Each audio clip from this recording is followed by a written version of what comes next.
ሰላም ጤና ይስጥልን የተወደዳችሁና የተከበራችሁ የጣና ቴሌቪዥን አድማጭ ተመልካቾቻችን እንደምን ዋላችሁ።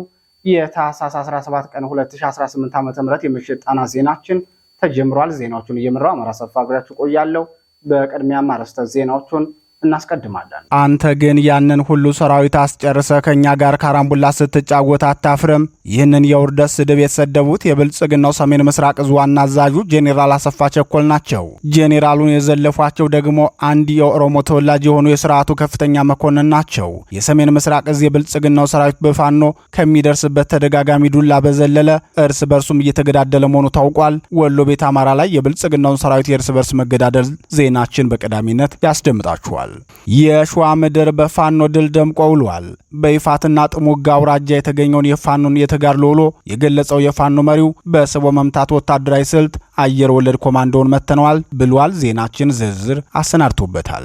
አርበኛ ዘመነ ካሴ የወቅቱን የአማራ ትግልና ቀጣይ የኃይል አሰላለፉን ፍንጭ የሰጠ ማብራሪያ ሰጥቷል። በዚህ የአርበኛው መልእክት ላይ ሂትለር ያንን ሁሉ ህዝብ ሲጨርሰው ሟቾች ቢተባበሩ ኑሮ አይሞቱም ነበር። ሂትለርን ተባብረው የጣሉትም ትክክለኛ ውሳኔ ወስነዋል። እኛም አማራዎች የዘመናችንን ሂትለር የሆነውን የአብይ አህመድን አስከፊ ስርዓት ለመጣል ከማን ጋር መቆም እንዳለብን የምንወስነው ራሳችንን ብሏል። በዜናችን የአርበኛው መልእክት ይቀርብላችኋል፣ ይደመጣል። ሸዋን በድል ያደመቃት ሌላውን ተጋድሎ ያደረገው የጄኔራል አሳምነው ጽጌ እዝ የተጋድሎ መረጃውን አድርሶናል። በዚህ ተጋድሎ መረጃውና በፋኖ የአንድነት ተጋድሎ ዙሪያ ዝርዝር ዘገባ አሰናድተንበታል፣ እናስደምጣችኋለን።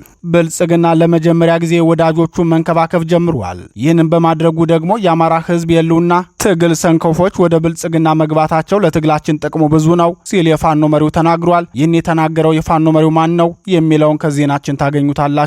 ሰዓቱ ሲደርስ ይቀርብላችኋል።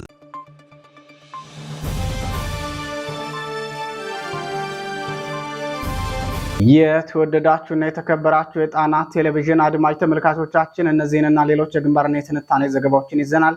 እስከ ዜናዎቻችን ፍጻሜ ድረስ አብራችሁን እንድትቆዩ እየጋበዝን ወደ ዝርዝር ዜናዎቹ እናልፋለን።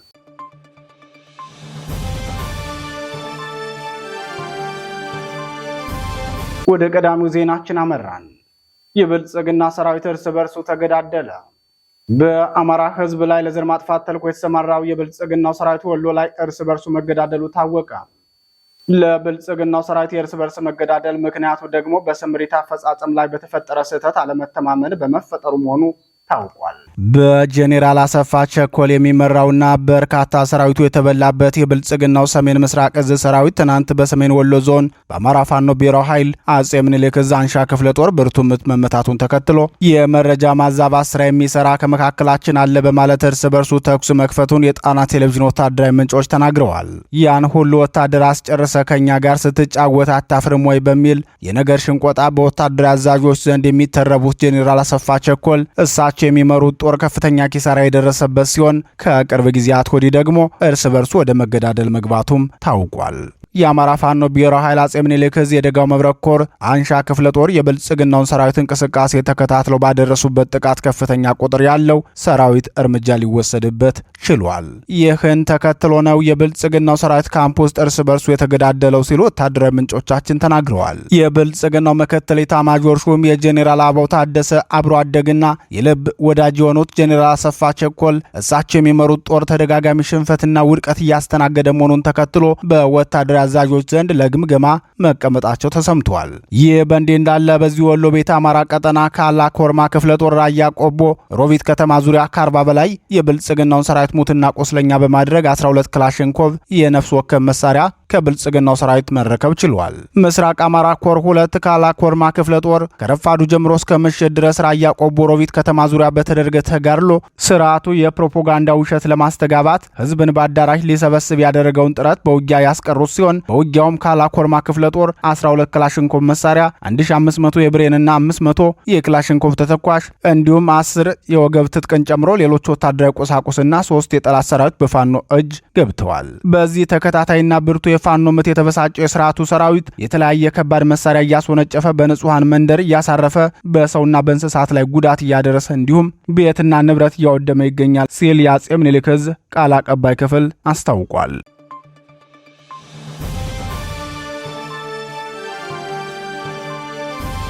ወደ ተከታዩ ዜናችን እናልፋለን። በስቦ መምታት አየር ወለድ ኮማንዶን መተነዋል። ፋኖ የአማራ ፋኖ ህዝባዊ ድርጅት ሸዋ ጠቅላይ ግዛት እዝ ዛሬ ከፍተኛ ትንቅንቅ በማድረግ ታላቅ ድል መቀዳጀቱን አስታውቋል። የብልጽግናውን አየር ወለድ ኮማንዶ ሰራዊትን በስቦ መምታት የፋኖ ልዩ ውጊያ ጥበብ መምታቱን የአማራ ፋኖ ሸዋ ጠቅላይ ግዛት እዝ አስታውቋል። ዛሬ በሁሉም የሸዋ ጠቅላይ ግዛት ቀጠና ብርቱ ተጋድሎ በማድረግ ታላቅ ድል የተጎናጸፈው የአማራ ፋኖ ህዝባዊ ድርጅት ሸዋ ጠቅላይ ግዛት እዝ የስርዓቱን አየር ወለድ ኮማንዶ በስቦ መምታት ወታደራዊ ስልት መምታቱን ገልጿል። የብልጽግናው ስርዓት ሰሞኑን በሸዋ ጠቅላይ ግዛት በይፋትና ጥሙጋ አውራጃ የከፈተው ልዩ ዘመቻ አማራን መዋቅራዊ በሆነ መንገድ በኢኮኖሚ የማድቀቅ ተልዕኮውን ለማሳካት የሚጠቀምበት አንዱ ስልት የአማራን ገበሬ ንብረት መዝረፍና የአማራን ወጣት አፍሶ ወደ ጦር ሜዳ መማገድ ነው። ይህን እቅዱ ለማሳካት በይፋት ቀጠና በማፉድ በማኔ አምባ ባጋምበር በራሳ በሸዋሮቢት ከተማ ዙሪያ ወረራ ለመፈጸም የሞከረ ቢሆንም የሸዋ ጠቅላይ ግዛት እዝ ክፍለ ጦር አባላትና በየአካባቢው በተደራጁ የአባት አርበኞች በየተራራው በወጣበት እንዲቀር እየተደረገ ይገኛል ሲል የዙ ህዝብ ግንኙነት ክፍል አስታውቋል። የአፋር ሸዋ ጠቅላይ ግዛት እዝ መሐመድ ቢሆነ ኮር ወንዱ አስቻለው ደሴ ክፍለ ጦር ጀግኖች እና የአጼ አምደ ጽዮን ኮር ራምቦ ክፍለ ጦር ጀግኖች እንዲሁም በቀጠናው የተደራጁ የአባት ጦር ፋኖ ሰራዊትን በማቀናጀት በይፋት ቀጠና ጠላትን ከገዢ መሬት ወደ ሞት መሬት በስቦ ማስገባት ወታደራዊ ስትራቴጂ በመምታት ከገባበት እንዳይወጣ ተደርጓል። 11ኛ ቀኑን ያስቆጠረው የቀጠናችን ውጊያ አሁንም እንደቀጠሉ ናቸው በማለት የዙ ሚዲያና ኮሚኒኬሽን ክፍል ተናግሯል። ጠላት በአራት ግንባር በከፈተው ውጊያ ከፍተኛ አቅሙ እንዲመታ ሆኗል ሲል የሚገልጸው የዙ ቃል አቀባይ አርበኛ አበበ ሙላቱ ከንጋቱ 11 ሰዓት ተኩል ጀምሮ በሸዋ ጠቅላይ ግዛት ይፋትና ጥሙጋ አውራጃ በጣርማበር ማኒያባ ማፉድና ሾላ ሜዳ በአራት ግንባር ከፍተኛ ትንቅንቅ ተደርጎ ታላቅ ድል የተቀዳጀንበት ሆኗል። ጠላት ያለ የሌላ ኃይሉን ከደብረ ብርሃንና ከደብረ ሲና እንዲሁም በሌላ አቅጣጫ ከምድረገኝ ወይም ከሚሴ እና ከሸዋሮቢት ከተማ ሰፊ የወረራ ዕቅድ በማውጣት ነበር ውጊያ የከፈተው ብሏል። አርበኛ አበበ ሙላት አክሎም በአራት ግንባሮች ወደ ጀግኖቹ ቀያ ለወረራ የተንቀሳቀሰው ኃይል በደፈጣና በጨበጣ ውጊያ ትጥቁን ለፋኖ እና ለአማራ ገበሬ እያስረከበ እየፈረጠጠ ይገኛል። ስርዓቱ በሁሉም የሸዋ ጠቅላይ ግዛት አውራጃዎች ወረራ ለማድረግ ቢጣደፍም በሸዋ ጠቅላይ ግዛት እዝ ክፍለ ጦሮችና የአርበኞች ፋኖ ጦር በጋራ በመሆን በርካታ ድሎችን እያስመዘገቡ ይገኛል። የአማራ ወጣትም ከጠላት እጅ ተረክቦ ለመታጠቅ ወደ ፋኖ እየጎረፈ ይገኛል ሲል የዕለቱን ተጋድሎ ዝርዝር መረጃ አድርሶናል።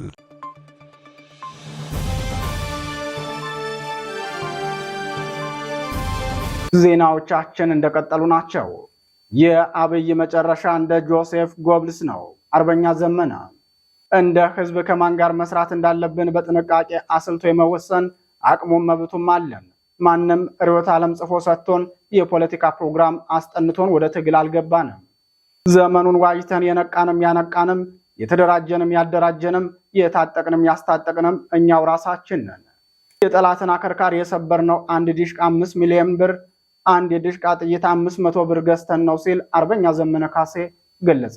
የአማራ ፋኖ ብሔራዊ ኃይል ማዕከላዊ ኮማንድ አባልና የአጼ ቴዎድሮስ ዕዝ ሰብሳቢ አርበኛ ዘመነ ካሴ አንዳንድ ነገሮችና ተፈጥሯዊ እውነታ በሚል ርዕስ ባወጣው የዕለቱ መልእክት የአማራ ፋኖን የትግል መዳረሻ ግብ፣ የኃይል አሰላለፍና የብልጽግናውን ስርዓት ነውረኝነት በዝርዝር ገልጿል።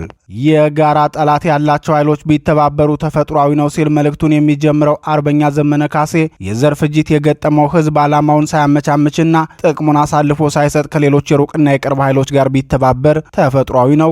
የእሳት ባህር ውስጥ የተጣለ ህዝብ ነዶ ከማለቅ በፊት እስካዳነው ድረስ የትኛውንም አይነት እርምጃ ቢወስድም ሁሌም ልክ ነው። ዘራችንን ከስብና ካርታ ላይ ሊሰርዝ በምድርና በሰማይ የዘመተ ጠላታችን ከማን ጋር መቆም እንዳለብንና እንደሌለብን ወዳጅና ጠላት ሊመርጥልን አይችልም ብሏል። አርበኛ ዘመን አክሎም የጠላትን አከርካሪ የሰበርነው አንድ ዲሽቃ በ5 ሚሊዮን አንድ የዲሽቃ ጥይት 500 ብር ገዝተን ነው። ያም ሆኖ ወደ ዋናው ጠላታችን ጠጠር ከሚወረውር ጋር ሁሉ ተባብሮና አስተባብሮ የማዝመትና የመዝመት ግብን የመምታት ታሪካዊ ኃላፊነትና ግዴታም አለብን። በጠላቶቻቸው እጅ ወድቀው ወደ ኦሽዊትዝ የምታረጃ ጉረኖ የሚነዱ አይሁዳውያን ድንገት ቅጽበታዊ እድል አግኝተው መሳሪያ አንስተው ቢፋለሙ ነውር ነበርን? አይደለም። ከኦሽዊትዝ በታምር የተረፈ ይሁዲ ጠመንጃ አንስቶ ጠላቶቹ ላይ ቢተኩስ ነውር ነበርን? አይደለም ሲል የአማራን ህዝብ አሁናዊ ፈተና በሂትለር ዘመን የአይሁድ ህዝብ ከገጠመው አስከፊ ጣፈንታ ጋር አገናኝቶ ተናግሯል። በኦሽዊትዝ ካምፕ ውስጥ አንድ 1 ሚሊዮን ገዳማ ንጹሃን በናዚዎች እጅ ማለቃቸውን ያስታወሰው የአጼ ቴዎድሮስ ሰብሳቢ አርበኛ ዘመነ ካሴ ከነዚህ በግፍ ካለቁት ህዝቦች መካከል አይሁዶች 1 ሚሊዮን፣ ሮማዎችና ሲንቲዎች 21000፣ አይሁድ ያልሆኑ ፖሊሶች 75000፣ የሶቪየት ህብረት የጦር እስረኞች 15000፣ ፈረንሳዮች፣ ቼኮች፣ ኦስትሪያዎች፣ ቤላሩሳውያንና ሌሎች ደግሞ 12000 መሆናቸውን አርበኛው ይገልጻል። እነዚህ ሁሉ ወገኖች ተባብረው ናዚን ቢያስወግዱ ነውር ይሆን ነበርን? ኃያላን ተባብረው ሂትለርን ማስወገዳቸውስ ነውር ሆነ? በፍጹም አይደለም፣ አልሆነምም። የእኛዎቹ አብይ መራሽ ጥቁር ናዚዎች ደግሞ በዓለም ፊት የአማራ ህዝብ ላይ የዘር ፍጅት እየፈጸሙ ባሉበት ኢትዮጵያን ህምጥ ይሁን ስምጥ ሊከቷት እየተንደረደሩ በሚገኙበት በዚህ ወቅት ምን ያስጮኻቸዋል ከተባለ መልሱ ፍርሃት ነው፣ ጭንቀት ነው፣ ግራ መጋባት ነው። ምህረት አልባው የታሪክ ማዕበል በራቸው ላይ መድረሱን ሲረዱ የሚያሳዩት መወራጨት ነው ብሏል። የአርበኛ ዘመነ ካሴ መልእክት ይቀጥላል። በዚህ ሁሉ መካከል ወገን መወናበድ የለበትም። ባንዳ ለተባበሩት አረብ ኤሚሬቶች በወርቅ ቆፋሪ ሎሌነት ተቀጥሮ አካፋና ዶማ ተሸክሞ ከሱዳን እስከ ኢትዮጵያ ሸለቆዎች ያላበው ሲዞር የሚውለው አብይ እንጂ ሌላ ማንም ግለሰብ አይደለም። ባዳ የራሱን ህዝብ በጅምላ የሚፈጀው የራሱ ክልል ላይ የእጅ አዙር ጦርነት የከፈተው አብይ አህመድ እንጂ ሌላ አካል አይደለም። ባንዳ እንጀራውንም የእንጀራ እናቱንም ከዱባይ ያገኘው ኮሎኔል አብይ አህመድ እንጂ ከቶ ሌላ ሰው አይደለም። ባንዳና ባዳ ሀገሩን በምርት ገበያ ድርጅት ለሽያጭ አውጥቶ በጥቂት ፈረሱን ላቡና ዋጋ የሸጠው አብይ አህመድ ነው። ባንዳና ባዳ የበቀለበት አፈር ያደገበት መንደር ያሳደገው ህዝብ ላይ በአንዳች የአስተዳደግ ስብራት ምክንያት አንዳች አይነት ጥላቻ ያዳበረና የበቀል እብደት ውስጥ ያለው አብይ አህመድ ነው። እንኳን የዳንኤል ክብረት የቃል መቅኖን የቱርክ ድሮን ከውድቀት አያድነውም። ሂትለር በጆሴፍ ጎብልስ ፕሮፓጋንዳ እንዳልዳነው ሁሉ አብይም በዳንኤል ክብረት ቅጥፈት አይድንም። በመጨረሻ ማዕበሉ ወደ ጓዳ ሲገባ የናዚ ፓርቲ መሪ ሂትለር ራሱን ገደለ። የናዚው የፕሮፓጋንዳ አለቃ ፖል ጆሴፍ ጎብልስ ደግሞ 6 ልጆቹን ገድሎ ሲያበቃ ከነሚስቱና ቅጥፈቱ ራሱን አጠፋ። አብይና ዳንኤልስ ዕድሜ ይስጠን ሲል መልእክቱን አጠናቋል።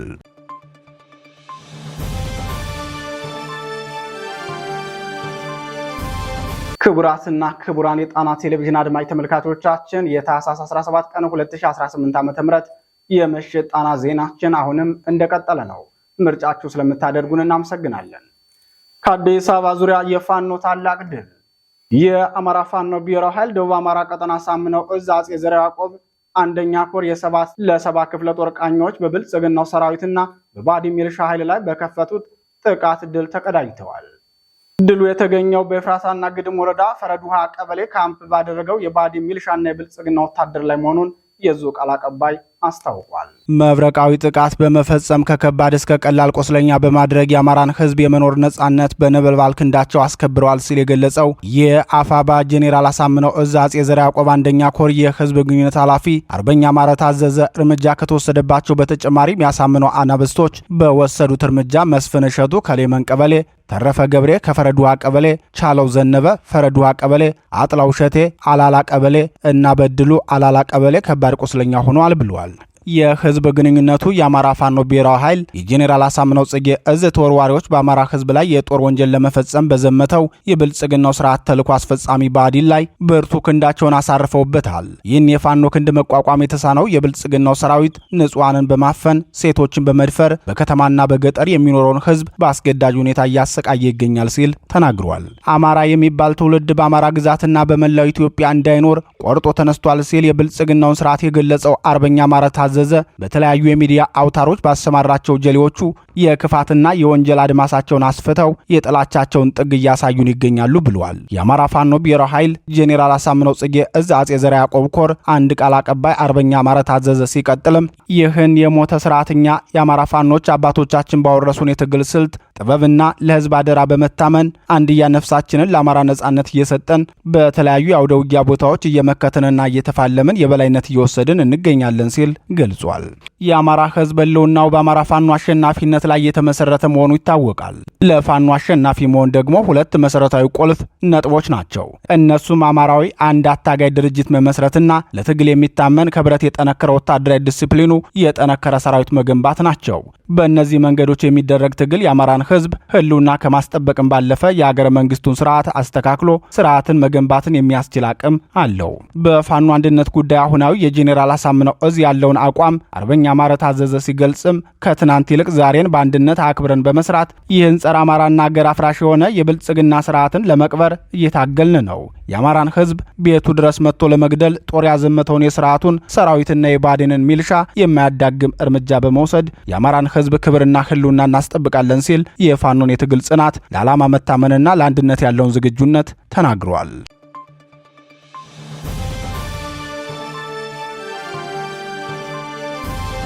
ወደ መጨረሻው ዜናችን እናልፋለን። ወደ ብልጽግና መግባታቸው ለትግላችን ጥቅሙ ብዙ ነው። ፋኖ በጎንደር ቀጠና የሚንቀሳቀሱት የአማራ ፋኖ ህዝባዊ ድርጅት ጎንደር ጠቅላይ ግዛት እዝና የአማራ ፋኖ ብሔራዊ ኃይል ደጃዝማች በላይ ዘለቀ እዝ ከቅርብ ጊዜያት ወዲህ በብልጽግናው ሰራዊት ላይ የጀመሩት የቅንጅት ተጋድሎ ውጤት እያመጣ ነው።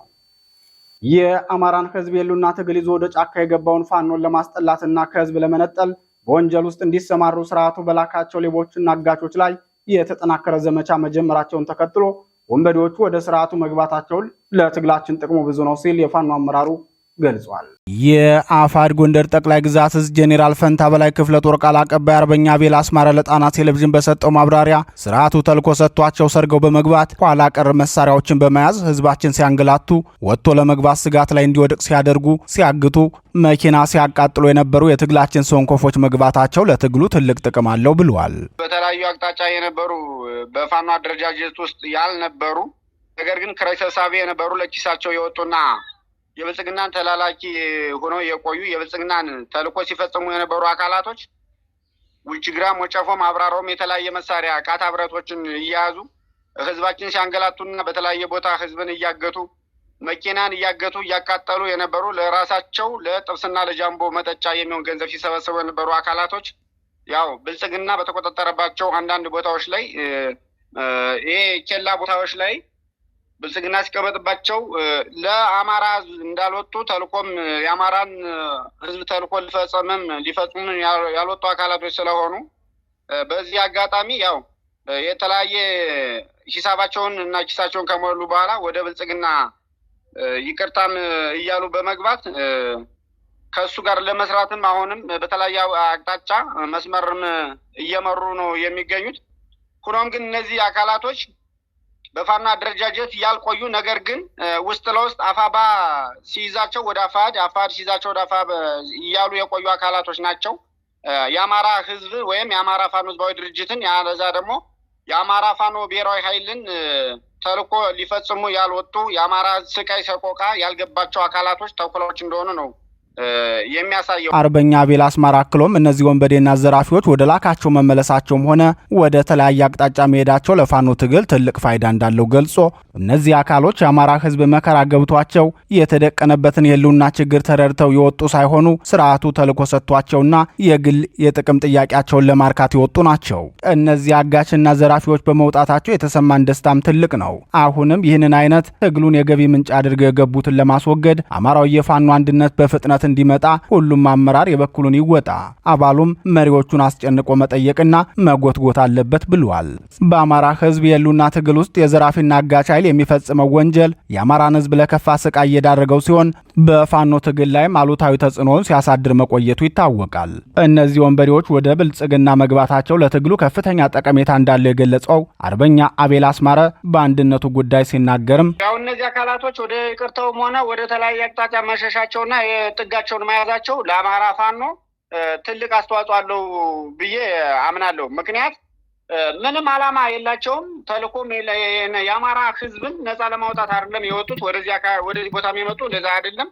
የአማራ ሰቆቃ ገብቷቸው አማራ መፈናቀሉ ገብቷቸው አይደለም የመጡ የራሳቸውን ክራይ ለመሰብሰብ ነው የወጡ። ነገር ግን መግባታቸው ወደ ተለያየ አካላቶች መበተናቸው ወደ ተለያየ ቦታ መሄዳቸው ለእኛ ውስጣችን ደስታችን ነው።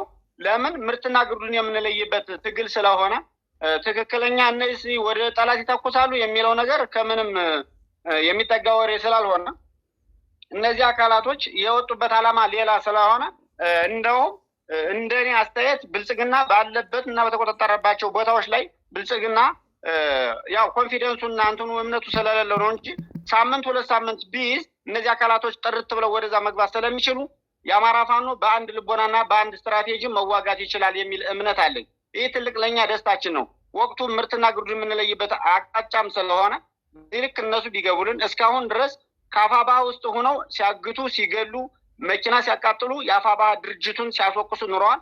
ሲቀጥሉም በአፋድ በእኛ ውስጥ አሉ እየተባሉ ይህን አኩይ ተግባር እያደረጉ ሲቆዩ የአፋድ እንደዚህ ያደረግ እየተባለ ህዝባችን እየተሳቀቀ በመቆየቱ እኛ ውስጣቸው ሁሉ ሲያዝን ቆይቷል። አሁን ግን ጥጋቸውንና ሚናቸውን በመለየታቸው ትግሉ ወደፊት የሚቀጥልበትን መስመር ይዘረጋል ብዬ አምናለሁ።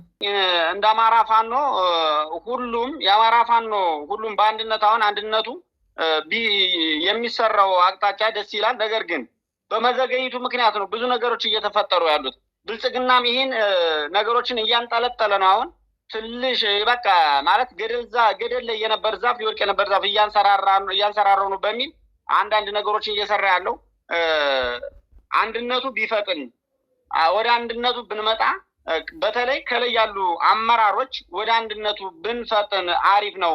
ለምንድን ነው አንድነቱ ቢሰራ አንድ ብንሆን እንደ አማራ አንድ ብንሆን እኩል ብንሞት እኩል ጥያቄውን ብንጋፈጥ እንደዚህ አይነት መጥፎ ተግባራት የሚሰሩ አካላቶች ጥጋቸውን ስለሚይዙ ስለሚጠፉም ተጠያቂም ስለሚሆኑ አካባቢው ላይ የሚኖሩ ታጋይ ነፃ ታጋይ ነው ብዬ አምናለሁ።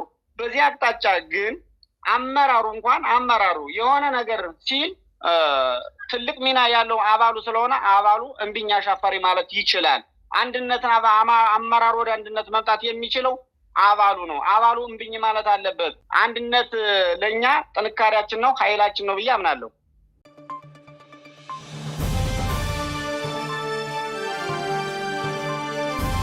ክቡራትና ክቡራን የጣና ቴሌቪዥን አድማጭ ተመልካቾቻችን የታህሳስ 17 ቀን 2018 ዓ.ም የምሽት ጣና ዜናችን የተከታተላችሁትን ይመስል ነበር።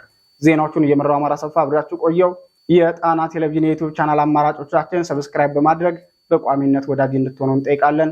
ጤና ይስጥልን።